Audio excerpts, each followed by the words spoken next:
I'm Michelle Rahal, and welcome to the Drive Channel. This week, we're looking at a few cars and subjects that ought to grab you.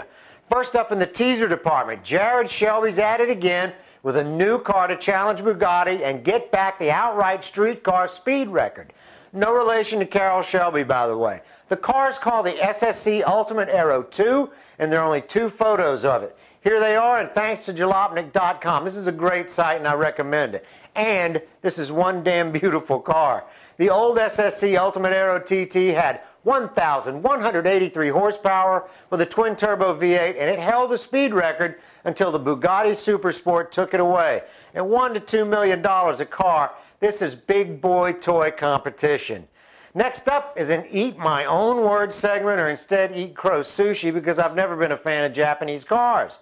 This is a concept car by Mazda. It's called the Shamari, and I am stunned by its detail and design. If you'd told me the Japanese could out-design the Italians, man, I'd have laughed you out of the room. But they introduced this magnificent piece in Milan, Italy. Talk about rubbing it in. And this car is nearly production ready. It's not a model concept car, cardboard and clay. The lines of this car are nothing short of stunning. The side view gives you the impression that this car is meant to be driven. The rear to front downward slope of this car has the look. And when you take a long look at the interior of this beauty, what you see are Italian-influenced seating and positioning, but the minimalist driver's view is absolutely the best I've ever seen. The cockpit wraps around the driver a lot like the Audi R8, and you don't see hundreds of gadgets floating around as in past Japanese cars. This is the most beautiful cockpit on a street car that I've ever seen. The front end has got the remnant view of a Mazda, but it takes it to a whole nother level of refinement. The glass roof's got a German look to it, but without being stark in any way. If they give this car the green light, I'm going to check it out as a buyer, thanks to evo.com.uk for the photos. Next up, apparently Jesse Jackson has now joined the Al Gore Hypocrite Club. While attending a rally for green jobs in Detroit, he had his Escalade stolen and stripped last week. That in itself is not unusual. 1 in 100 Escalades are stolen. What is unusual is that he flies in on a private plane, then drives around in a 15-mile-per-gallon gas hog while preaching green technology. Bottom line, that any message he tried to deliver was trashed by the hypocrisy of his lifestyle. This guy's becoming more and more of a joke. Stop the presses. It's another major manufacturer recall. And this time it is the Ferrari 458 Italia. This car has become an instant icon and firebug in the same breath.